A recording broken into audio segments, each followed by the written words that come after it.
Thank you for joining me today. This is Jack with Service Company Solutions. Today we're going to go over the complete setup of the Appliance Blue Book suite of products. This includes MPH Diagnostics, MPH Search, and the Appliance Blue Book.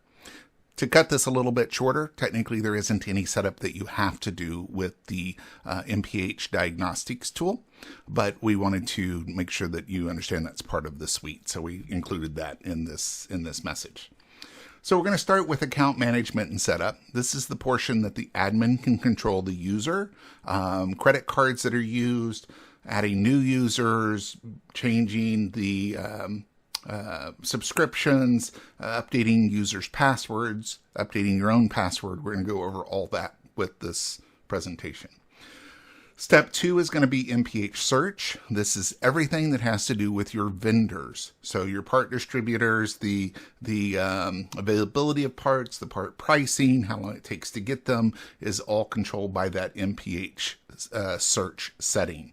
If you skip that portion, you're going to have a really bad experience with this product, including the Blue Book, because it won't function properly. So don't skip through that. Make sure you go through everything closely, and it will make it a much smoother, much easier process.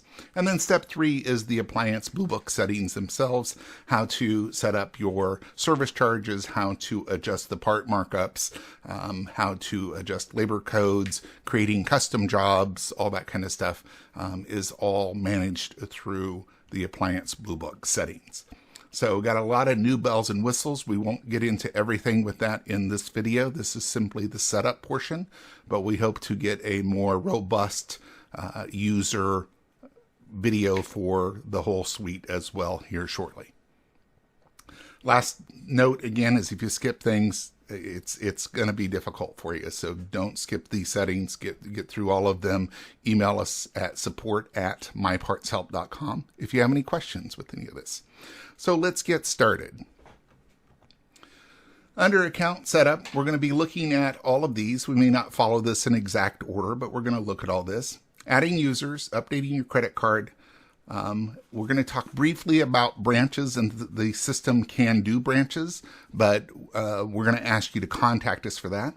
Invoices and accounting. If you need a copy of your invoices to go to the accounting department, do not change your admin email to the accounting department. Just simply add them. There's a place to do that. Subscribing, unsubscribing, and password management. So we'll get started with that now. Okay, we're going to go ahead and get the login for the admin. So what you want to do is go to account.mypartshelp.com. You don't need this login. It will direct you there automatically at the end. Just account.mypartshelp.com. This is the admin side of your account and only will give access to the admin. Any other users that try to log in there, it simply won't give them access to be able to do anything. For users, instead of account, you want to type in the word go.mypartshelp.com, and that will let users log in to be able to use the product. Again, account dot is admin, go dot is users. So we're going to go ahead and type in our email address.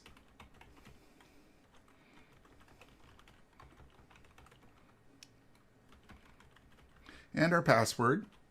Remember, passwords are 8 characters long or longer. And we're going to log in. At the top here, you have the navigation bar. So you can do your subscriptions if you want to subscribe, unsubscribe, see details about your individual product and who's using it, who's not using it, etc. is all under that details. As you can see here in the blue bar, you have vendors, inventory, Blue Book, and My Company. For this portion of the video, we're only going over My Company and, of course, the subscription that we just briefly talked about. I think I'm going to go ahead and do the subscribe, unsubscribe here early. I know it's the last thing on the list or next to the last thing. But if you need to unsubscribe from the product, you simply click the unsubscribe button, and that's going to turn off and tell it, okay, turn off the Blue Book. But it leaves you subscribed to MPH Diagnostics and MPH Search. If you don't wish to keep those, you click those unsubscribe buttons as well, and it will turn those off in addition. In this case, I do want the Blue Book turned on, so I'm going to resubscribe and turn all that back on. Okay, so moving on, we're going to go over here to My Company. So that's where the majority of all of the stuff that you need to do as the admin for account management is located. So under account management, working from top to bottom, your company name would be up here instead of demo account. Your contact information's with you, which you can update at any time. And then if you want copies of your invoices, you can add an accounting person right here. You don't have to set them up as the system admin. You can simply have the system email them a copy of the invoices. To do that, you click the little edit pencil over here to the right. You go down to the bottom and it says copies of emails for your invoices, and you just put in whatever email is in there. I've put a sample one in just for this demo, but you can put anything in there. It can go to anybody. All right. Next thing, if you need to update your credit card.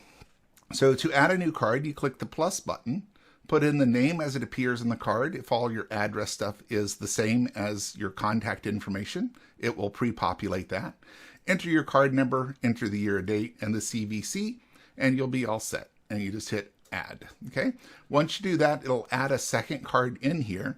And if the old card is no longer valid, you can click the trash can. But if you do that before, it won't let you, we'll tell that okay, but it won't let you actually delete it until you have a card that can replace it. So you can't delete credit cards from your account without putting in a new card.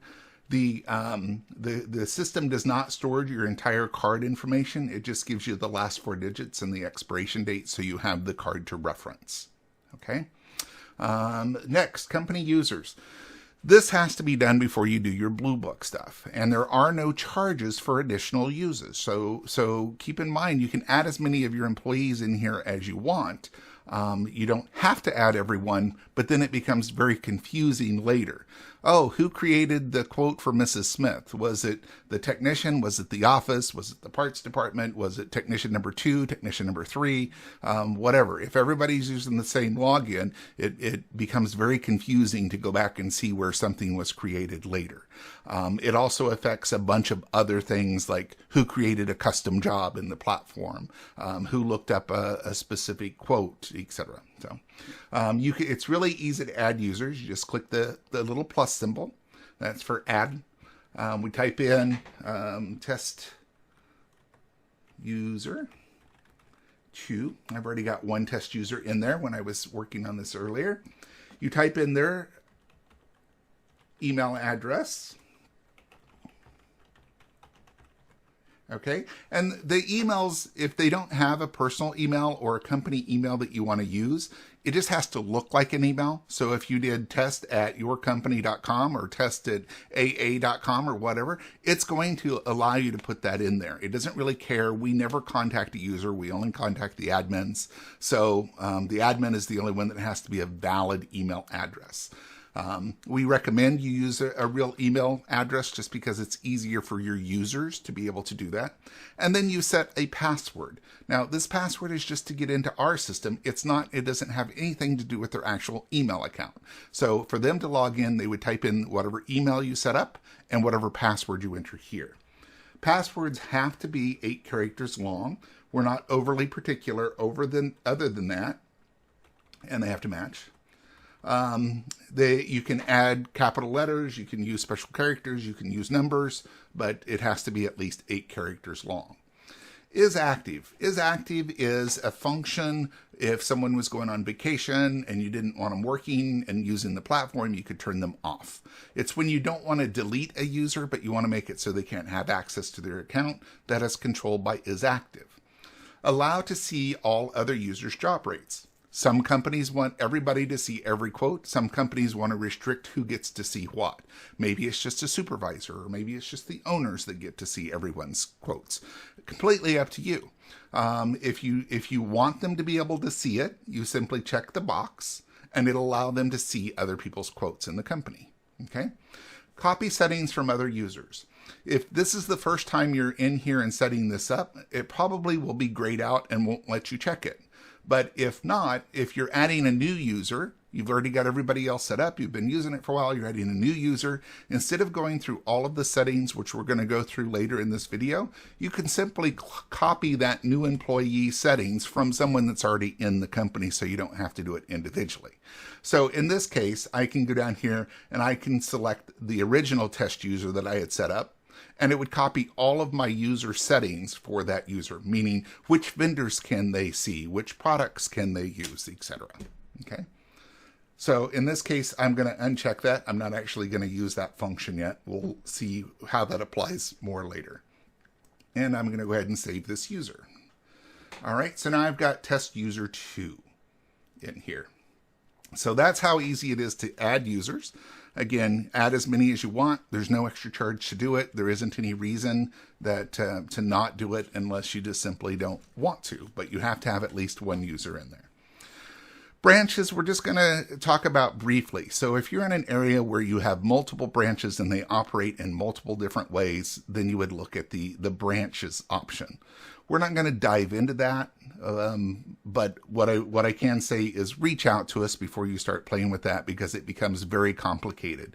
Which users are associated with which branches, which vendors can they see and can't see, and all of that. It just gets really, really complicated very quickly. So before you mess with that, before you do that, please reach out to us. And if you don't have a need for that, just ignore it. So this is for companies that operate in multiple states, etc. All right, and then the last portion is invoices. A copy of all of the invoices will take and show up here each month as the system charges. So if you don't get the email from us automatically or whatever, the admin always has access to all invoices that you've been charged from this subscription system. All right, and again, that's just at the bottom of your My Company account. Again, we haven't done anything with this one yet. I just turned on the subscription, so there's no invoices to be seen. All right. What else we got to go over? Password management. So for passwords, the user passwords, they cannot recover or change their own passwords. Only the admin can change those.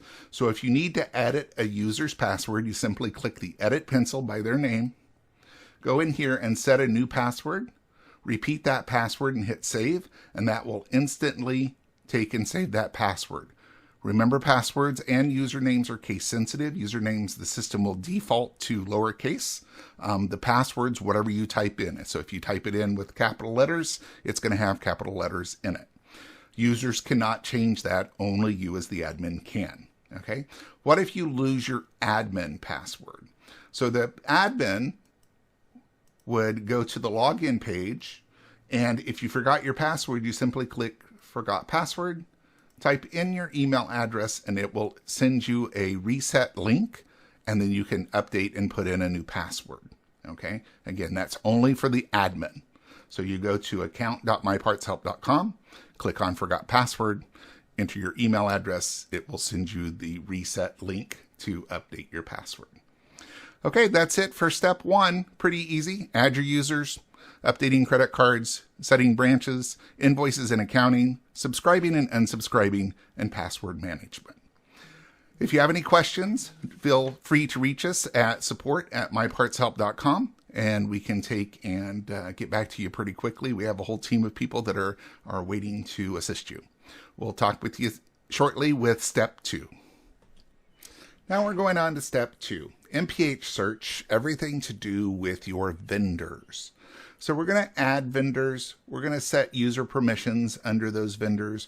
We're going to prioritize the vendors. We're going to set up and prioritize the stocking locations. And then the final step is we'll talk about the inventory features, which is an optional feature. You don't have to set up inventory right now. So for vendors, in your admin tab, you go over to the word vendors. You go to vendor setup. This is the first step. This is where we're going to add our individual vendors. I've got 2 set up here just for the sake of time already. And so we're going to show you how to edit those, but we'll also show you how to add a new one as well. As we read across this, once you've added the vendor, this is where it shows up. So we've got Marcone and Reliable in here. The vendor status has a checkbox in blue. And what that means is our system is currently communicating with their system, that there isn't any type of communication error. Okay. Vendor status, you have nothing to do with that. That's just the system telling you that the system is working, or if there's a little red triangle in there, it means that there's a problem. And that is something our team is automatically notified for. You don't need to reach out to us if vendor status, it has a little problem indicator showing up. Access status, on the other hand, is completely different. So if you get a little red triangle here, it means the username and password that you entered was not correct. If you continue to get that and you know 100% that it's correct, we recommend to start by going to your part distributor directly, logging in. Don't use an auto login. You have to manually type it in exactly the same way that you would type it into our system. And then that will tell you whether or not that username and password is working correctly. If you continue to have that problem, we're going to ask you to send us your username and password, and we're going to test it on our end as well. It could be that there is an issue with your specific account, but that's not usually the case when you have the little red indicator in there. If you have a little recycle circle that shows up, that means it needs you to try to refresh or try to log in again. So if you've gone in, you got the red message, you updated the information, you come back, it has that circle. Just click on it. It'll try to revalidate the account, and hopefully you're all done. All right. And then you've got the X if you want to clear your prioritization. We haven't done that yet. I'll show that in a future step. And then also if you need to edit. So if you need to edit this vendor or any of the settings for the users under this vendor, this is where you would do it. So let's get started. The first thing we would do is click New Vendor Setup.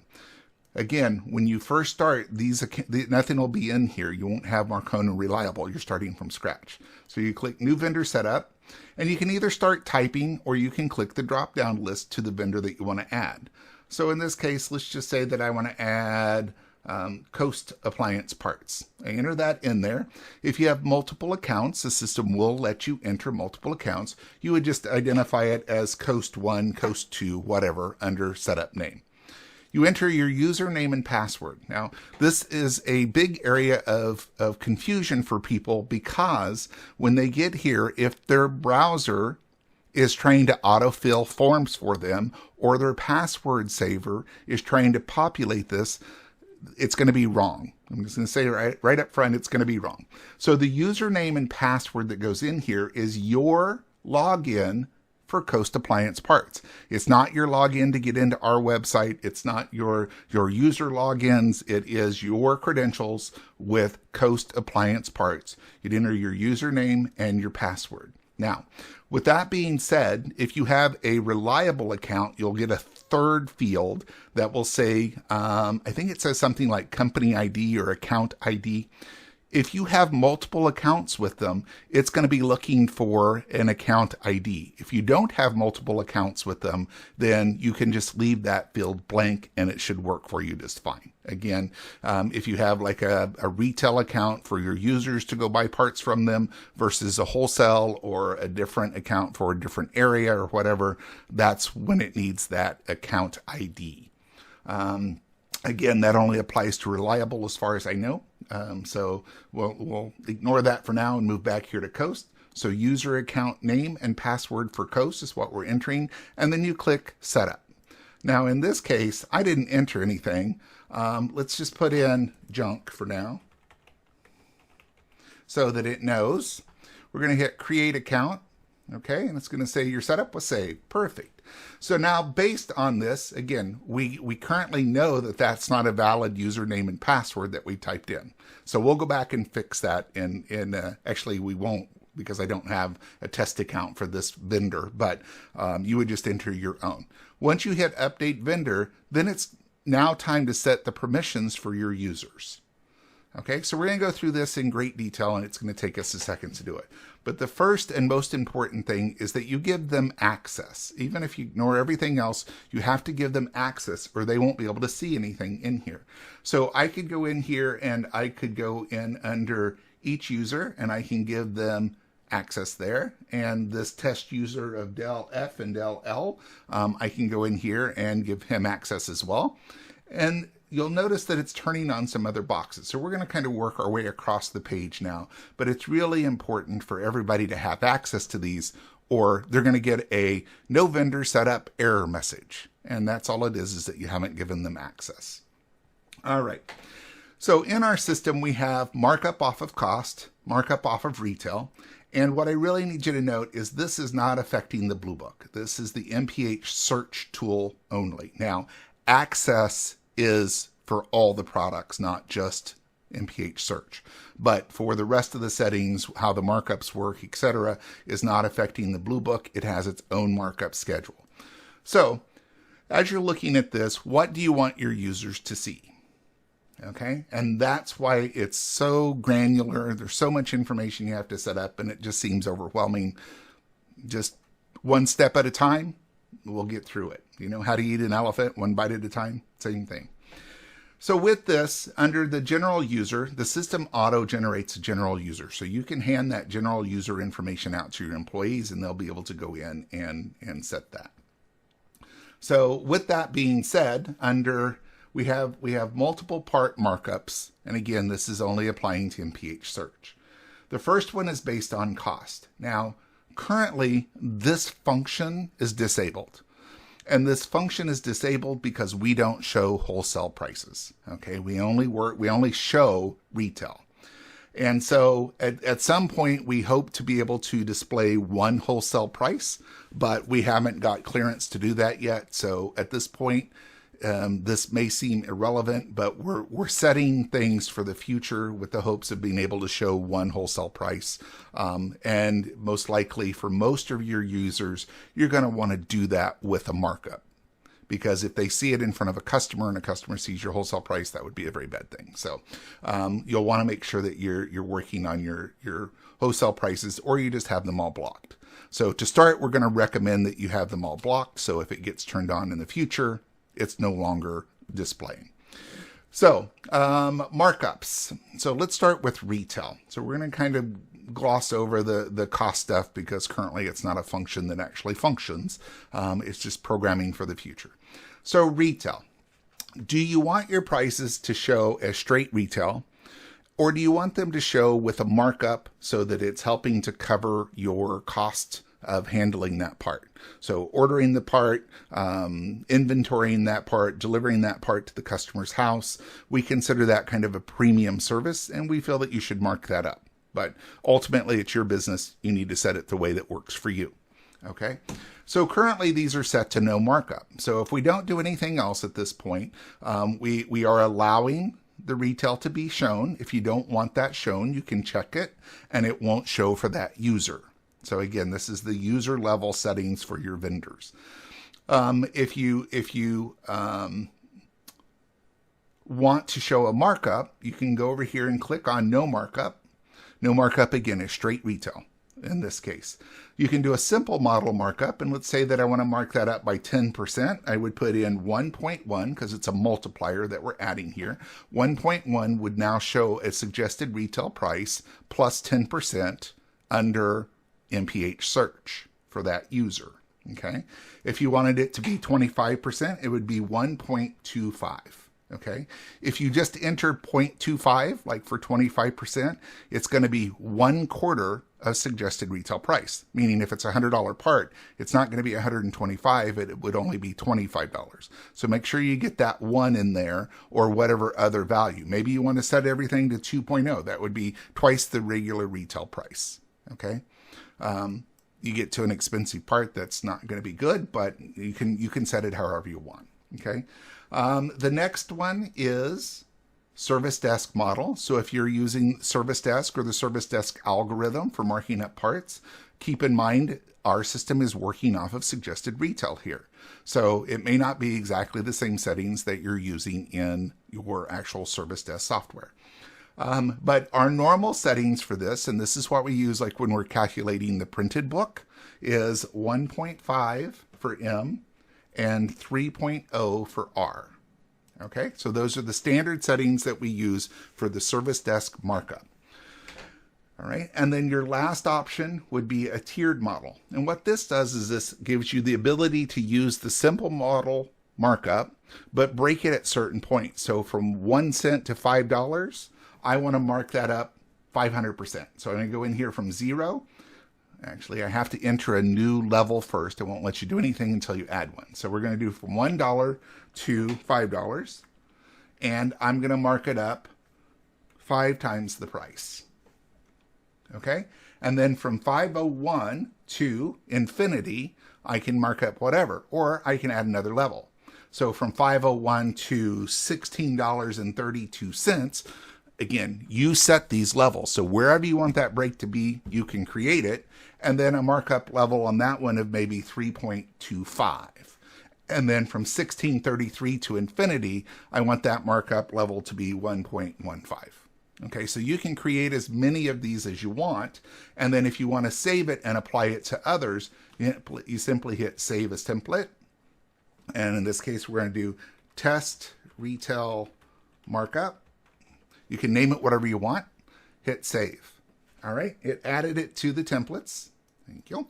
Down at the bottom. So we have Test Retail Markup, and we also have like a flat 20% markup that I've already saved in here from before.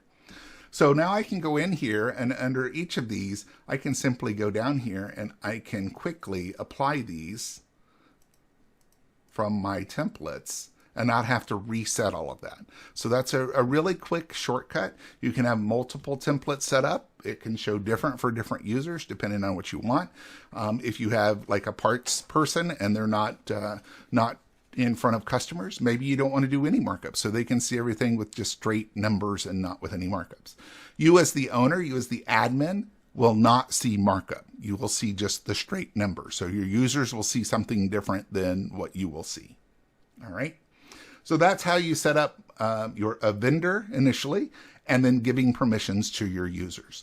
This not giving permissions to the users is our #1 issue for support. People just skip this step, and then they have all kinds of problems, and their users can't get it, or the pricing isn't valid from what their account should be, because they're not getting access to that vendor. They don't know. The system doesn't know where to pull that because you didn't give them permission. So really big step. That's why I keep emphasizing it. Don't skip this step. All right. You don't have to hit update again. Update only is if you're changing the username and password. All right. So when you check these boxes, it auto saves that information. And now I'm going to go back up here under vendors and click on vendor setup. So currently we have Coast Appliance parts. Again, the vendor status is good, but our access is wrong. So it says the username and password that you have is incorrect. Again, I do not have a test account on this. I cannot correct that. So what I'm going to do is, for now, I'm just going to remove it. Okay. So now we're going to go in and we're going to look at Marcone. So I'm going to click here because this is a valid account that we have in here. And I'm going down to those users. So we added this each user and this Dell user after we created the account. So they don't have any permissions. So if I click on those, okay, I just gave them permissions. I don't currently have any markup set for them. So I could go in and I can apply my 20% markup or my test retail markup. So I'm going to give it my test retail markup for those two. Again, if you're using this inside of other software like Service Desk, you can do that and you can apply the markups for that. The MPH link that you're seeing there would hot link this product right into Service Desk. So we have the same thing with ePass as the other software where we work with. So in this particular test account that I'm showing you right now, we have it linked to Service Desk. All right. So let's go ahead and get out of here and get back to our vendors and vendor setup. Okay, so we've got 2 vendors in here. We've given our users access to those vendors. And so now what we need to do is to start prioritizing things. So in this case, which one of these vendors is higher priority for me? Is it Marcone or is it Reliable? So all you do to prioritize is you grab these 6 dots in the front, move them into the order that you want. And then for the very last one, you can just simply drag it out of place and let it go, and it prioritizes it. Okay, so if the parts are available from both distributors and in the same time frame, it will then default to this list and say which one of these is a default for us. Do we want Marcone or do we want Reliable, as long as the parts are available in the same time frame? Okay, so the system looks for the fastest available part. It's the best service for the customer, so that's what it uses as the default. We haven't set up vendor locations yet. That's our next step. But that is what the system looks at first. Then when there's a tie, this is the tiebreaker. Okay. So we're going to move on. We're going to go over here to, again, under vendors. We're going to go down to stocking locations, prioritization. So what happens is the system goes in here and it looks for all of your part distributor locations that your account has access to. Why I say it that way is it's very important. If you're a Marcone customer in particular, they do not show you all of their branches at once. So typically what you will get is you will get this vendor location down here and you will get one other branch. And that's it when you first set this up. Then as you start using the system, it reveals more and more branches and you have to go back and update this. Okay. So we're going to kind of start here at the top, and let's say that we get our parts out of Indianapolis. So I want Indianapolis at the top of my list. So I'm going to drag that up here to the top. Okay. And then from there, let's do Highlands, Indiana. After that, oops, bring that up one more. And then let's set a third one of, let's just do the Tukwila, which is their main headquarters. I have to scroll that down. And there we go. So we set these top 3 branches, and then we have some other ones here. The remainder in the list that are not prioritized, let's just simply grab the bottom one, slide it out of position, and it will prioritize everything else in that list. Okay, so basically all we're doing is we're sorting the branches based on its closest to us. The main ones that we talk to or we order from should be at the top of the list for that vendor. Then we look at shipping days. If I order out of Indianapolis, I can get those in 1 working day. If I get them from Highland, that's 2 working days. If I get them from Tukwila, let's say that's 5 working days. And then all of the rest of them, it doesn't really matter. I mean, you can set them individually if you want to, but you can also just leave the 9 days. All right. Then the last piece of this is the cutoff time. What time do I have to order in order for myself to get these parts in 1 working day? So if that is 3 o'clock, I just simply click on, I can do it through the little clock here, 3 p.m., or I can use my up and down arrows, or I can manually type over it. So we got 3 p.m., 3 p.m., and this one can be 3 p.m. as well. All right. And this is one of the few places you have to hit this save button. If you don't save it, then the system will, when you navigate away from this page, will forget all of the settings you just set. So my recommendation is to save it frequently. Okay. These other locations, because we didn't set the number of shipping days, we don't really need to change that cutoff time, because if it was after 12 o'clock, it would just simply change that to 10 days. And that's so far out. It doesn't really affect a whole lot. So we just finished, that was reliable. We're going to go down here to Marcone now. So same thing. We can say Albany's number 1. Let's do Charlotte as number 2. And then Louisville as number 3. We can leave Byron Center as 4, etc. So you're just sorting them based on your own convenience. Where do you get these from? All right. When you get them all in the order, just grab the last one, slide it out of position. And again, it prioritizes the rest of your list. So the system doesn't keep reminding you every month that you need to prioritize your locations. Next is the days. If I order from Albany, I get it in 1 day. If it comes out of Charlotte, it's 2 days. If it's Louisville, it's, 5 days, whatever. And same with cutoff times, but maybe their cutoff time is 2 p.m. So in this case, instead of using the little clock, I'm just typing over. So I click on it and I type over the 2 p.m. And again, remember to save. So that's it for prioritizing the locations. If you don't prioritize, the system will ignore those locations. That's very bad when you get to the Blue Book settings, because it doesn't know whether or not you can get these parts from these vendors. So if you skip this step, you're going to have a bad experience again over in the Blue Book when you get to it. All right. If you have any questions on this stuff, email us, support@mypartshelp.com. But that's pretty much it for setting up vendors. You take and you add your vendor, you give your users permissions, you prioritize the vendors, and then you prioritize the stocking locations. All right, so that's it for vendor setup. The next thing in our list, and the last piece of MPH Search, is inventory. This piece is completely optional. You do not have to use the inventory at all if you don't choose to, but if you do, boy, it's a really cool function. All right, so we're going to click on inventory. So under inventory, you have my parts, stocking locations, and settings. So the first thing you want to do actually is click on settings, and it's going to propagate the information based on the test account.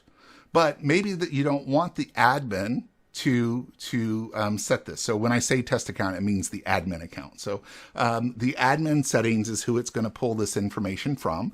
But maybe you have a parts person and you want them to work completely independent and not have the admin involved. So you would put in the new parts person. So the parts name, parts last name, and then the contact phone number for the parts department, if that's different than your main number, and then their email address.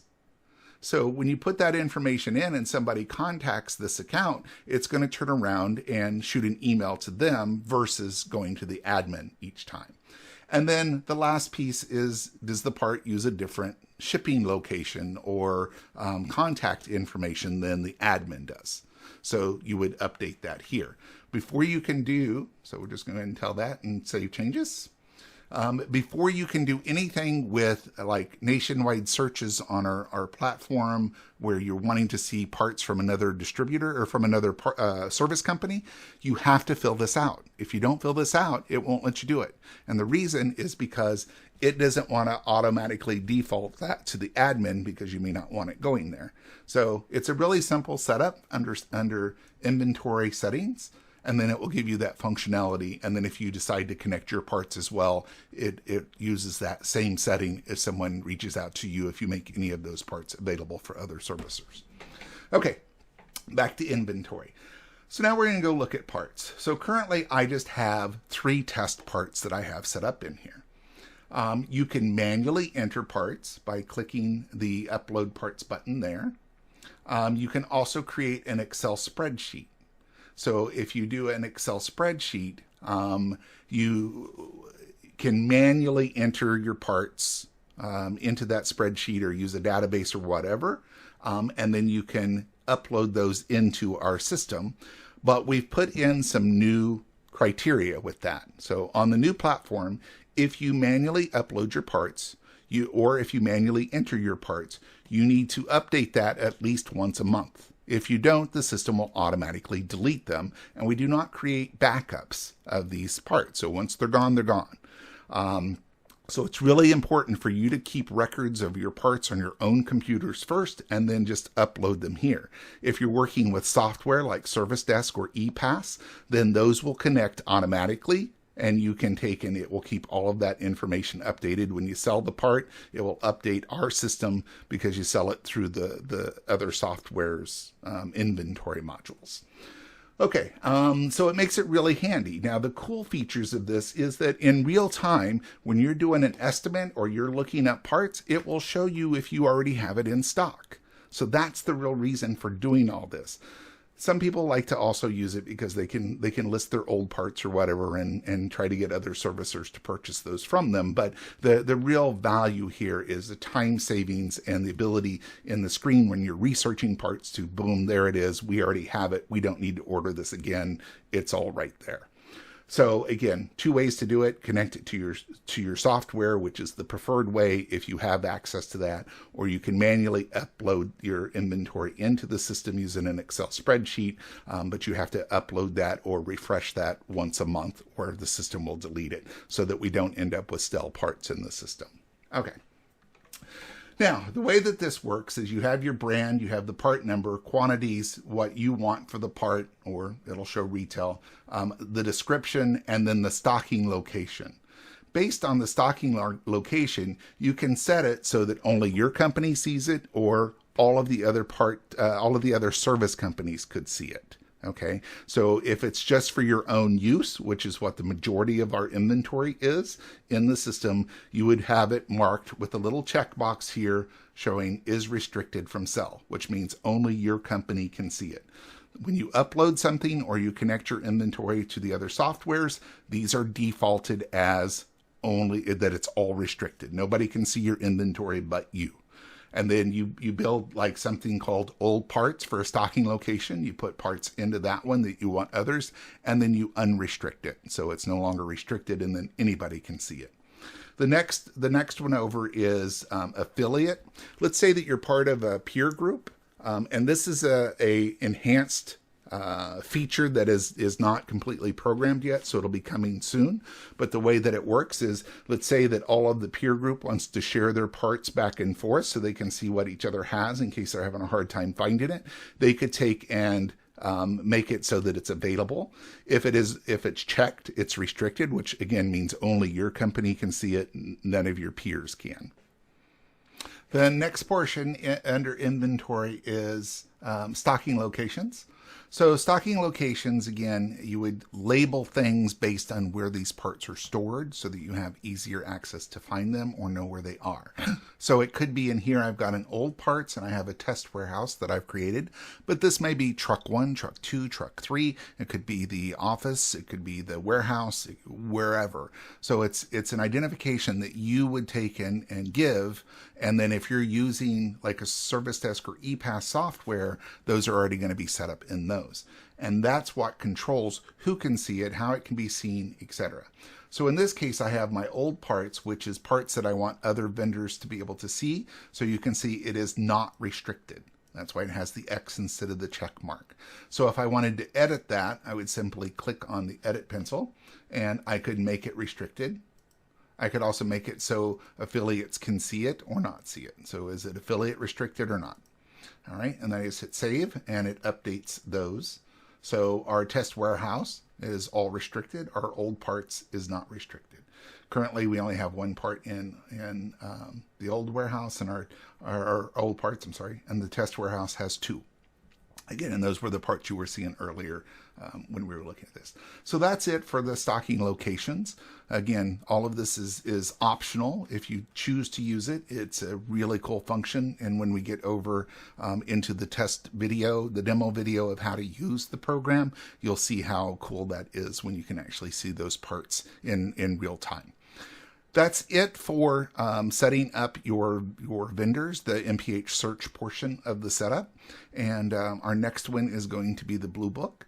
If you have any questions, again, feel free to reach out to us, support@mypartshelp.com, and we'll be happy to get back with you. Okay, we're now at step 3. If you're jumping ahead in the video to get to this point, make sure that you have completed step 2. If you have not set up your vendors and giving your users access to your vendors, the system will not work properly and you will have a bad experience. So just want to get that little refresher in there that you have to do your vendor setup first, which is step 2, MPH search. All right, going through this, we're going to go through the pricing models, the brand pricing setup, which is the model assignment, the setup job rate page, the tax setup, other charges, labor codes, and a new feature called discounts. So let's get started. So we're ready to start the Blue Book setup. This is the final step for your setup process for everything to start working properly. So we're going to go in here to Blue Book. Again, the blue navigation bar at the top, click on Blue Book. It's going to give us a drop down of all the different things that we need to set up and review. We're going to start with pricing models. So in pricing models, we've created 3 levels of appliances. We have standard appliances, which are domestics, premium appliances, which are imports or little higher quality of the standard line, and then boutique appliances, which are your high-end appliances. The service charge model markup, which is your pricing markup, is all preset for these appliances. And everything is editable, so if you need to change these, you can. We've taken then and applied these 3 different pricing models to all the different appliance types and brands already for you. But what we're going over right now is the ability to change that. So we've preset it to what would be in a standard printed book, but if you don't like that, you can customize it, or if you want to customize it for your area, you can do that. I do want to caution you on lowering a whole bunch of these prices and markups and that kind of stuff too much, because what you're doing is you're giving away your profitability and your company's future. So these are the standards. They're meant as a guide, but you can adjust them. You know, our market, we can't charge as much, or we're servicing like a downtown metropolitan area like downtown New York or Chicago, and we need to charge more. So it's pretty easy to change them. So let's go in here to the standard appliance and click the little edit pencil.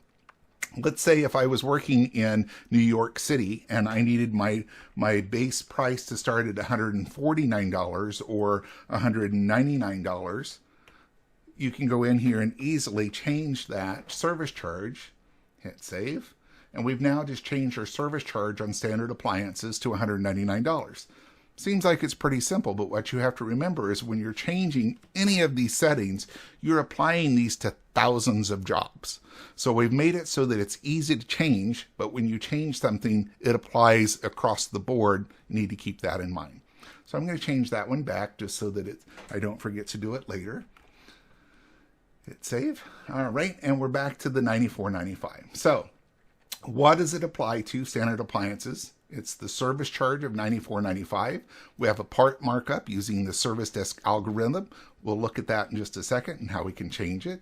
And we're not forcing off of cost, which means we're basing our pricing off of suggested retail price. And then the edit pencil, and then you can delete when the pricing models are empty, meaning they haven't been applied to anything, you can actually remove them.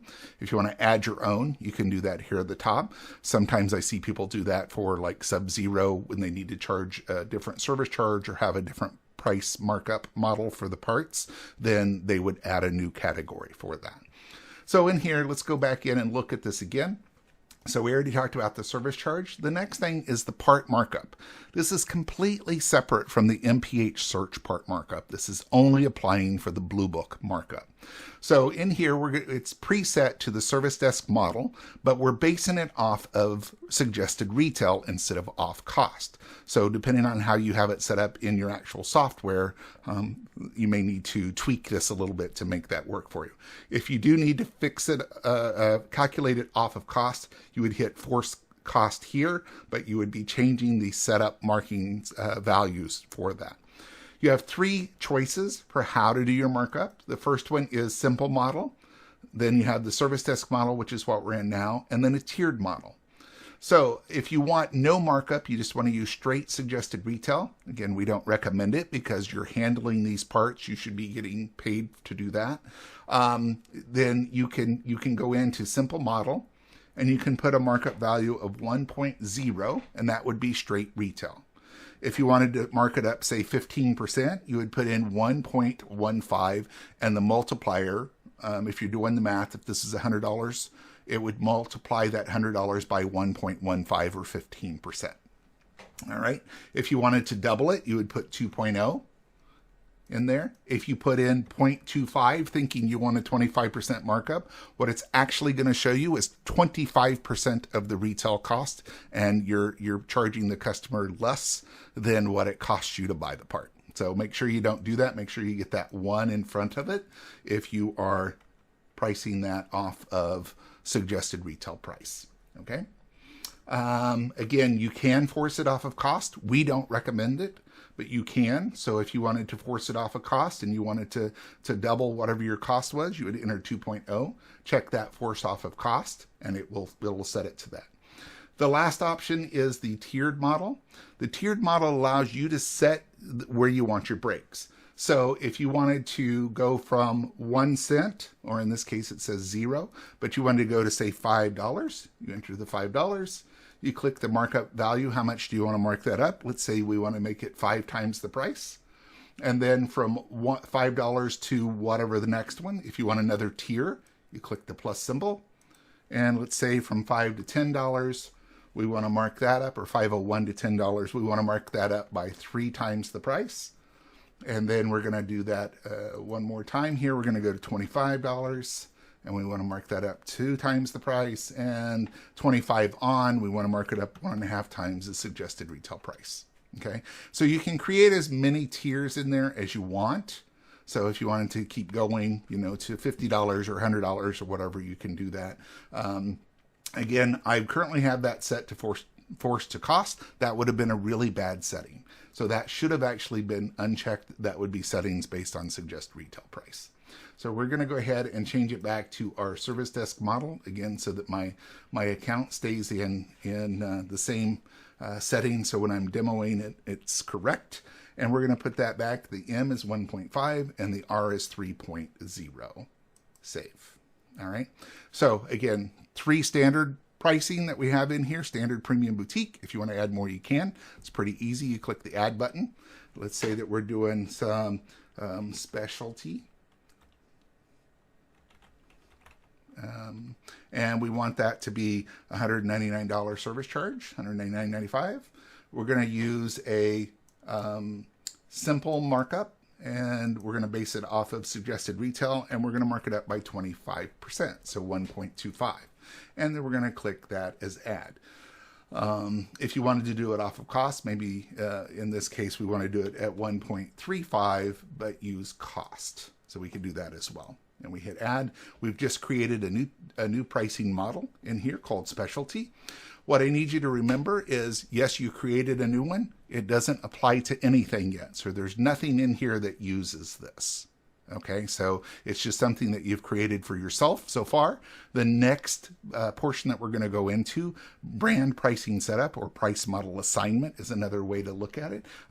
You would be able to change it to that specialty. So we'll get onto that here next. So again, back under the blue book, now we're going to go to price model assignment.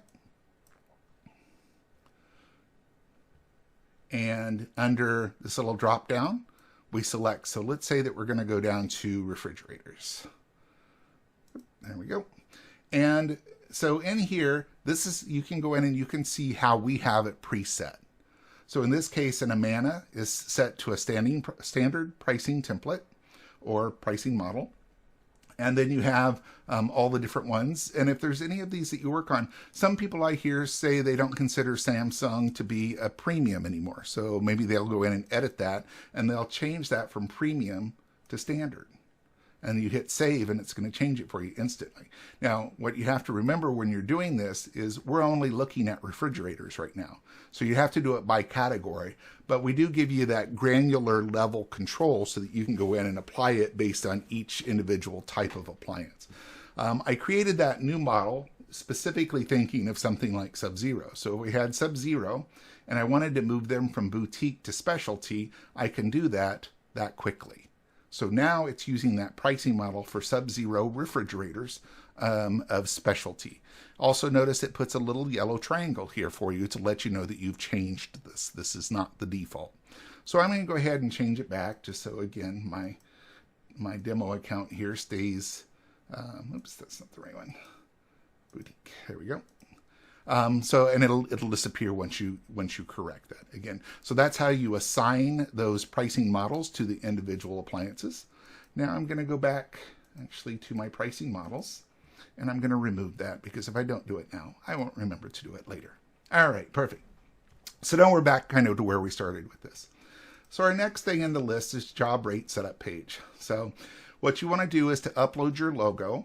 So you just simply click on choose another image. It goes and looks for your images. So you just scroll to wherever you store it on your computer, and you can upload PNG or TIFF, JPEG, any of that should work fine. It gives you some size recommendations here. So 800 by 240. Now this one isn't the right proportion, so it enlarged it as much as it could into the space without distorting the logo. And so that's why it doesn't fill that whole space. But if you have a long, narrow logo, it'll fill the whole space. Otherwise, it will expand your logo to fit one of the two spaces. It won't stretch it. You can type in a company tagline. So professional service every time. Maybe I should correct that so that it reads properly. Or, fixed right the first time or whatever. So the first line should be your company tagline. The subtitle should be like where you service. So regional guide for, this is going to appear under the Blue Book logo. So regional guide for North America, a regional guide for all of Massachusetts or Eastern Massachusetts or just Boston or Kansas City or St. Louis and surrounding areas. So those are a number of different things that people put in here. The last thing in here is service charge waived with repair. This does not change the price, so that you're aware of that. It only changes the way the price is displayed. So if you check this, when you get to the detail window for your users, it will take the service charge, make that 0, take the service charge amount and drop it into the labor. Okay, let me repeat that. It doesn't change the price. It just changes the way that it's displayed. It displays the service charge as part of the labor for the repair. Now, with that being said, when you're first setting this up, I don't recommend checking that, because then you're all of a sudden, when you're looking at and testing it, why is the labor so high on this? And that's because you have that box checked. And then it's hard because no longer is it broken out into, let's say that you have an F12 job, which we'll get into in the demo video, but you have an F12 job, which is $84.90 for the repair, but you've dumped a $109.95 service charge on top of that. So now what you're looking at is $190 or whatever, $195 in labor. Why is the labor so expensive on a relatively simple repair? And it's because you check this box. It does, again, it's not changing the price, it's just not showing you the breakdown of the display properly with it in its own category. So you can do that if your company markets that way, but don't do it when you first set it up. Go back and do it after you've tested so you can see the jobs correctly.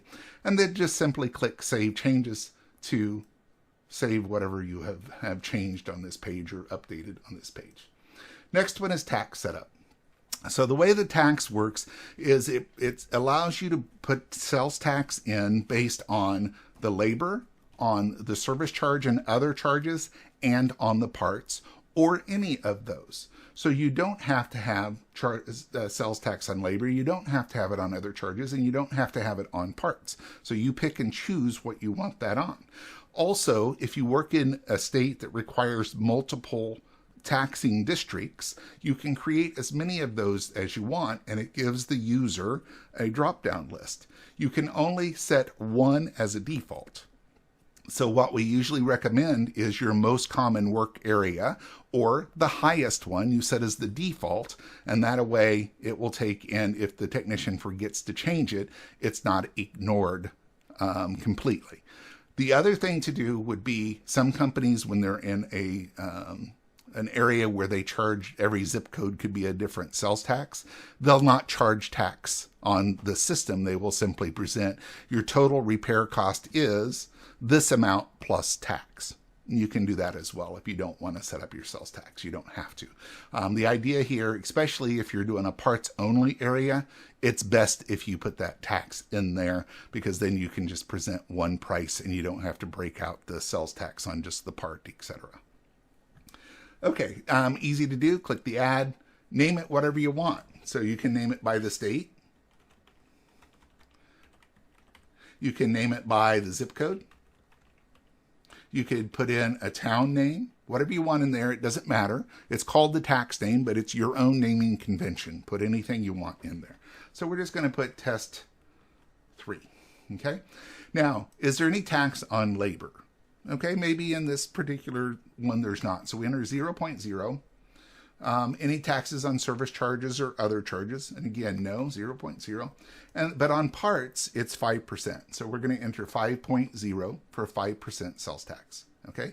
And then if I want this to automatically apply, I hit is default. Now, it's going to remember the last one that you check as is default. So if you check every single one of them as is default, the system can't have multiple defaults. It can only have one. So it's going to remember the last one that you check. In this case, I don't want it as a default, so I'm just going to go ahead and click add. Okay, now we can see that it's been added here, test 3.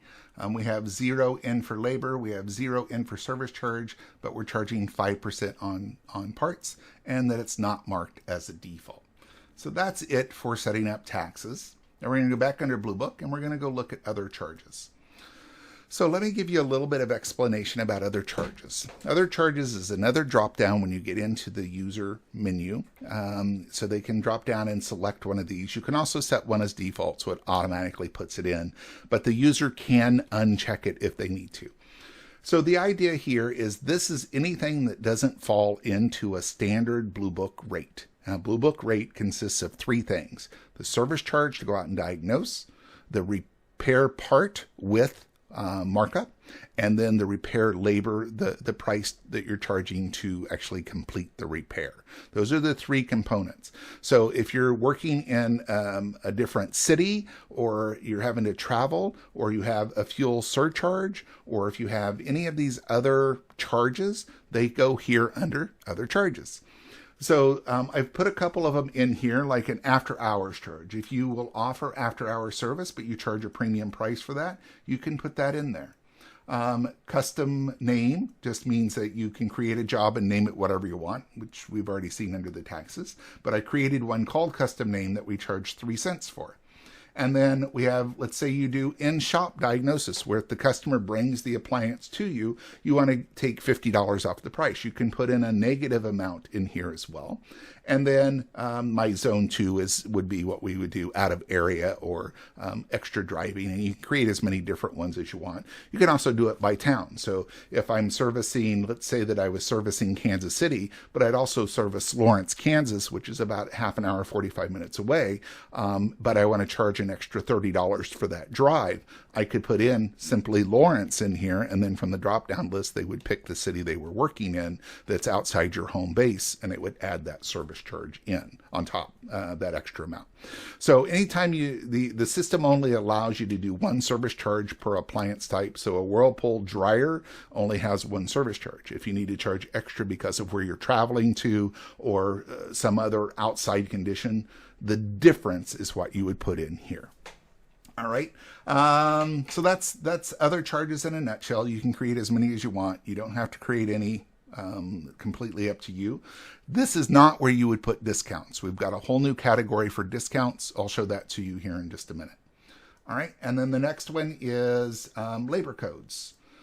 So we've created 10 labor codes. Actually, in here, I've got a test one in already. So that one's not a real labor code. That's just one that we set up for testing purposes.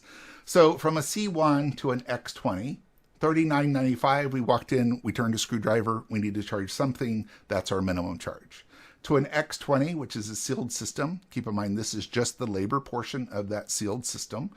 You would have additional things like fittings and refrigerant recovery, the evaporator or the compressor, condenser, whatever, would all be additional to this. This is just simply the repair code for that one piece of the sealed system. As you're going through this, you'll see that all of these are preset and these are pre-assigned in your database. Now, the reason we tell people that if you don't know what you're doing with this, do not change these, is because someone will go out and they'll say, okay, I went out and I did a Whirlpool dryer belt and it charged an F12, which is $84.90 for the repair portion of that. Now, keep in mind, you still have the service charge and the part on top of it. So you put it all in there and they feel like that's a little high or that's way high or whatever. And they're going in and they just said, okay, so I'm going to lower that F12. I'm going to cut that F12 down to $50. So they've lowered the price by about $35. What they aren't taking into consideration is this F12 is applied to 3,000 plus other jobs. So now you just lowered all of these other repairs by that $35. And you may not intend to do that. And so those are some of the consequences of adjusting these prices. What we do is we ask you to reach out to us, again, support@mypartshelp.com, and let us know, hey, I have some questions on changing my labor codes, the dollar amounts with my labor codes. Can you help advise? And we'll be happy to help you. So again, it's really easy to do any of this. You can go in here to this D11, which we've actually added ourselves. You can change that to $6.42 if that's what you want. you click save, and you've just edited the price. So it's really easy to do, but if you question this at all, please reach out to us, okay? You can also add by clicking the plus up there. Let me see if it'll let me delete that. Nope. So we've actually associated that for a demo purposes to a specific job, so it won't let me delete it once it's been added to a job. So there you go. That's why it's still in there. Okay, so that's the labor codes. The next piece here is going on to custom jobs. So on the new platform, we allow a user to add a job in an instant. So they go in, they say, okay, I'm working on a KitchenAid dishwasher, and they start typing in the job description. Maybe it has a part, maybe it doesn't have a part. The system will come up and say, not listed, create custom. And you click on that and it starts to create the job for you instantly. Well, ultimately, this is where they end up. So for the admin, it's under custom jobs. You can approve it. You can delete it. We're working on the ability to maybe adjust the labor level. That programming's not done yet, but hopefully there'll be some of that functionality for you as well. In the meantime, you can go in and simply delete the job, go in and recreate it yourself with the right labor codes. But the idea here is that ultimately this is where you're going to be able to see every job that was created. So there was this custom job test 1 created. It was created by the admin. That was who was logged in. It will show you the initials of the person who created it right here. And then this is the type and brand. Do I agree with it? Is it approved? If I do, I select that and it'll tell me that you're approving it. If I don't, I can unselect it and turn it off. And if this is a job that I don't feel is a good job, I can simply delete it. So I just hit delete. And voila, that job is now gone instantly. If you do nothing, if they said here unapproved, after 6 months, the system will go in and try to clean those up and it will just erase them. Okay, so the idea here is if you get a whole bunch of junk in here is that the system's going to try to maintain itself by cleaning that stuff up. Again, if you have any questions, don't hesitate to email us support@mypartshelp.com. All right, moving on, discounts. So this is a brand new category for us. We didn't have this available in our old platform. And on the screen, it doesn't say discounts, it says tech options. So the reason we did that is because if the word discounts is on there and the customer sees it, they assume they should get one, whether they deserve one or not. So we hid it under the description tech options. And you can create as many coupons as you want, but the technician can only apply one. Okay, so in this case, I've got 2 of them that are set up in here. One is called coupon, and it's a fixed amount for $25. And then I have another one in here for senior, which is a 10% discount. All right, so you can have either fixed or percentage. You can't have both on the same one. It has to be one or the other. And then if you are doing multiples, so again, the technician can only create or only click on one. If you wanted one that was, say, a military person or a veteran and a senior, then you would have to create one that combined those. So if we wanted a military,